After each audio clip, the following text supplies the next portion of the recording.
I want to learn the tiniest little advantages. But I think moving forward, if you don't have a drive, you're screwed. There's going to be 0 people that agree with that. The third shot lob, I believe, could be more dangerous than the third shot drop. Video's now over. In this video, you all are gonna be the jury. Dayne is gonna present his case on why the third shot drop is dying, and he's gonna present 3 new strategies around that, and then I'm gonna challenge him, ask some questions. Maybe I'll agree, maybe I won't, but at the end— He'll agree, he'll agree. At the end of the video, you're gonna decide for yourself how you start to train and apply these things into your own game moving forward. All right, here's argument number 1 with this new strategy. The third shot drive is just better because it gives you more options to win the point. Talk to me about the options. So when you drive instead of drop, right? When you drive, immediately you can hit just a clean winner. You can make them miss. They pop up for a shake and bake poach. Okay. With the drop, you just hit the drop. You're not gonna win very many points just simply on the drop. And I think most importantly, it puts massive stress on your opponent's fourth shot, especially if they're unwinding. What about the other side of it though? So like, players are getting better and more dynamic. Yep. So like, let's say I drive one at Michael, okay? Yeah. Boom, right? Yeah. And he hits a block back Right. to my feet. All of a sudden that went from I'm trying to have threatening behavior Right. to now I'm having to hit a third shot or whatever Right. from backing the baseline. Right. And we did just give up, you know, we tried to take advantage or create something, and now we Right. just put ourselves in a worse position. Because Right. he's very good at the kitchen line. Right, so 2 things, right? Number 1, you don't have your partner moving in and causing stress on his fourth. That's number 1. We're missing some data. Number Okay. 2, your drive was high and flat. So when we talk about drive, you're right. The paddles today, if we just hit it hard, Yeah. only at chest, that ball's gonna come back harder and Yeah. down. Sorry. Right, so when we're developing our drive, it's just not about straight power. Yeah. We wanna develop some topspin dip to it So like- also. You can still smoke this, but with a little dip, he's now having to hit up, your partner's moving in or you're moving in, he's having to hit up and avoid you all for the poach. It's just so much more dangerous than the drop. I've been a drop first guy. Yep. I still am. Like to Yep. this day, if I played a tournament tomorrow, I would drop more than I drive. And I think part of it's like I miss a few drives high. Yeah. I play against somebody like Michael, I put myself or my teammate Yep. in an unfavorable position. But I do like what you said as far as you create more options. Because like, what are the drop options? Like in a perfect world. We only have a couple options to make them miss with our drop. Yeah. If it's perfect at their feet and you have your partner coming in or us coming in and Behind it. really taking advantage, maybe they'll miss one wide or into the net, but it's very rarely are they just gonna bloop one up to us for a smoke, right? They're gonna put it into the kitchen, Yeah. we come up, we hit our fifth, we start our rally. There's nothing wrong with that. I mean, at some level, I'm trying to think if I'm watching a lot of 4-0 matches. Yeah. So this is like the counter, because I think it's at different levels, there's different application. Because I would just think of my buddies, Tyler and JT. When they play 4-0, JT actually causes good errors because he actually hits a drop that does force people, they try to keep players back on the fourth. And then people do like crash in, right, behind it. Yeah. He hits it just like that as well. That's right. But Right. it's like at that lower level, people are still trying to keep everybody back all the time. But sometimes it feels like for JT, it's more effective to hit a drop because he's going to cause errors Right. from people trying to be over aggressive Right. than him hitting a drive, which he's not as good at. So I don't think it has to be an either or. Okay. I think it can be an and, but I'm gonna put the and at like more driving than dropping. I don't Okay. think you're gonna eliminate drops ever. I don't think that's ever gonna happen. Okay. But I think we've been taught to think we should drop more than drive, and now we have these weapons where, you know, yesterday's 4-5 or today's 4-0, the level is just getting better and better. Yeah. And I think of the drive as I think of the serve, right? Remember when people used to teach never miss serve, Right. right? If you never miss a serve, you never get an easy fifth. If I drive, even if I miss a couple, I'm gonna get a couple, 2, 3 back that we win that we never would have won off of a drop. So I think it's like if you pull the long-term math out, and I'm a drop first guy too, I was. Yeah. And I just, over the last 2 years, have really kept track of data in big moments. And I've decided in the biggest moments, I'm gonna drive more because I just know they're feeling big stress off of the drive where they're feeling zero stress off of a drop. They just go, thank you, they drop it back, and now we start where if I drive, I got you coming in, I might come in. They cannot pop up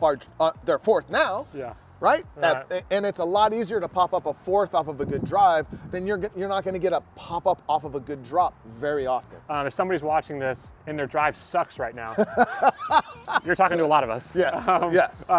What do you tell them? Because they're like, well, my drive sucks. I'm not going to do that. It doesn't create more threatening options for me. Right. So I think that's a really good point if we're playing in a vacuum.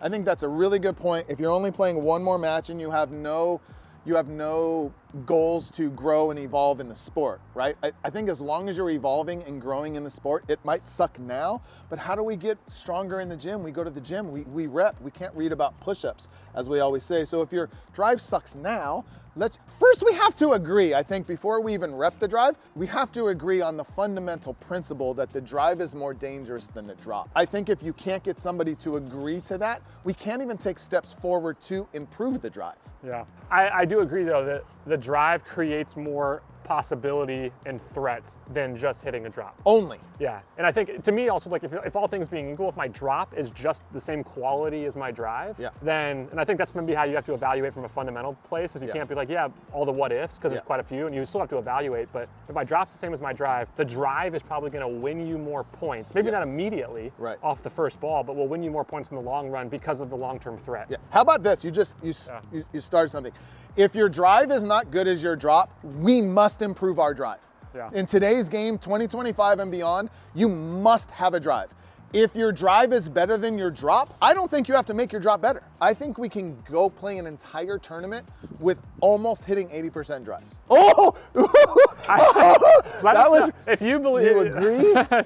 There's gonna be 0 people that agree with that. Just only because we're so like, we have to hit a drop. We got to learn how to, we have to hit a drop. We have to hit a drop. I don't think we have to hit a drop, but I think moving forward, if you don't have a drive, you're screwed.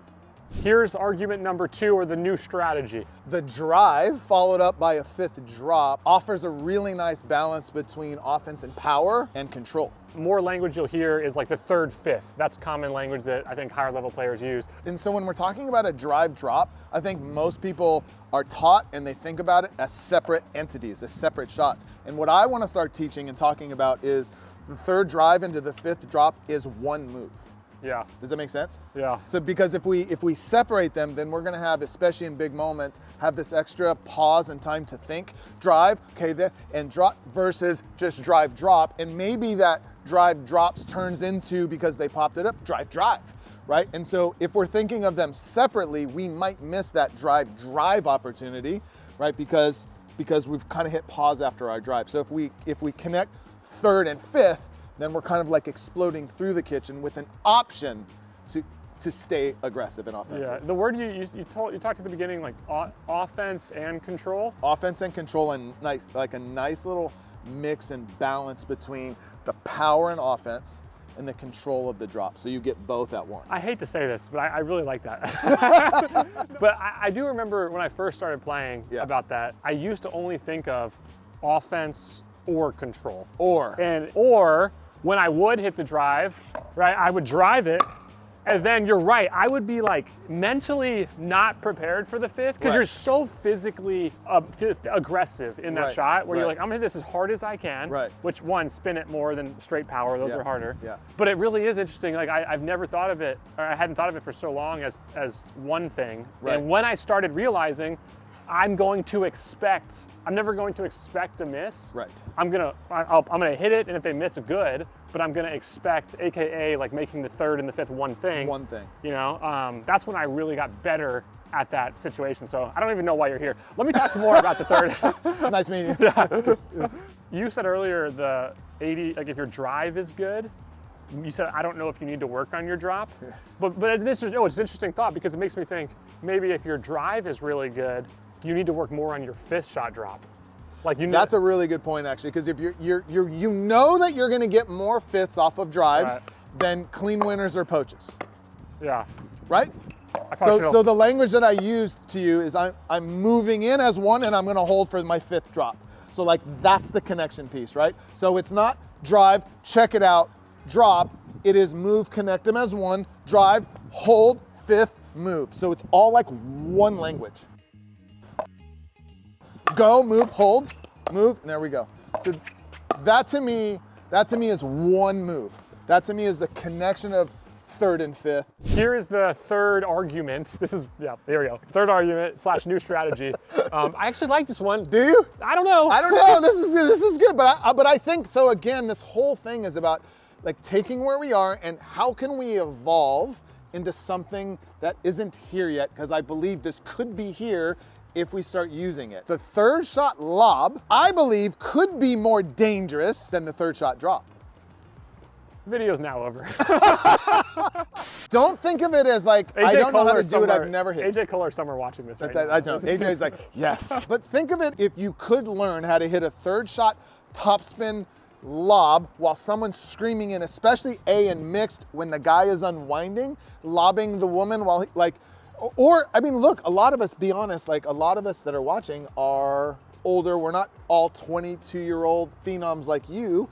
Like when we hit a third, like they're flying to get in to hit their fourth because they're taught to get to the line to hit a fourth. While they're flying in, what if we flipped up a lob over their head? That, if we execute it, and just like anything, we got to rep it to execute it, could be more dangerous. Yeah. It is more dangerous. We just got to learn how to hit it. It also could be more dangerous if you're quite a bit older with less mobility. So maybe don't do that to some of the people who don't move as well. That's right. That's a good asterisk at the bottom of the page. But it is interesting, especially if someone doesn't have a good overhead. Yeah. Yeah, I mean, more dangerous. I mean, I don't know. We might be getting out of control here, but I think it could be. How about just it's? I don't know. Like I could just see if we start executing it. I just look at the third shot drop now as something I do all the time, but it's something I think is just like ho hum. We make it, it's good. They make it, it's good. We come in and we good. And there's nothing wrong with that. Yeah. But what if we try to I want to learn along the fringes. Like I want to learn the tiniest little advantages to separate, because everybody's getting so good. How can we separate where no one else, I remember when I saw Simone hit it long time ago, and like, whoa, and yeah, she's good at it. People off guard all the time. Yeah. I think we really have to define who we're talking to. I don't think lobbing like J-Dub very often is probably smart, right? But if we're 3-0, I teach some 3-5 clinics where one woman in here is lobbing thirds, it's incredibly effective. It's also really annoying. It's annoying. It can upset some people. So if you're competing and it bothers them, I mean, I saw probably one keep doing it. Yeah, I think it can be very effective if you choose your opponents correctly and if you just rep it a little bit. I also think, to me, that shot, it's like variety. Yes. You know, there's variety in these shots. Like if you're going to hit a drive, you're not going to hit a drive to the same spot every time. Right. You're probably not going to hit a drive at the same pace every time. Right. You're probably still going to hit some drops. Yep. You might hit some lobs. So it's not like you take this and you go out to the court and, I mean, I don't think you're saying this. No.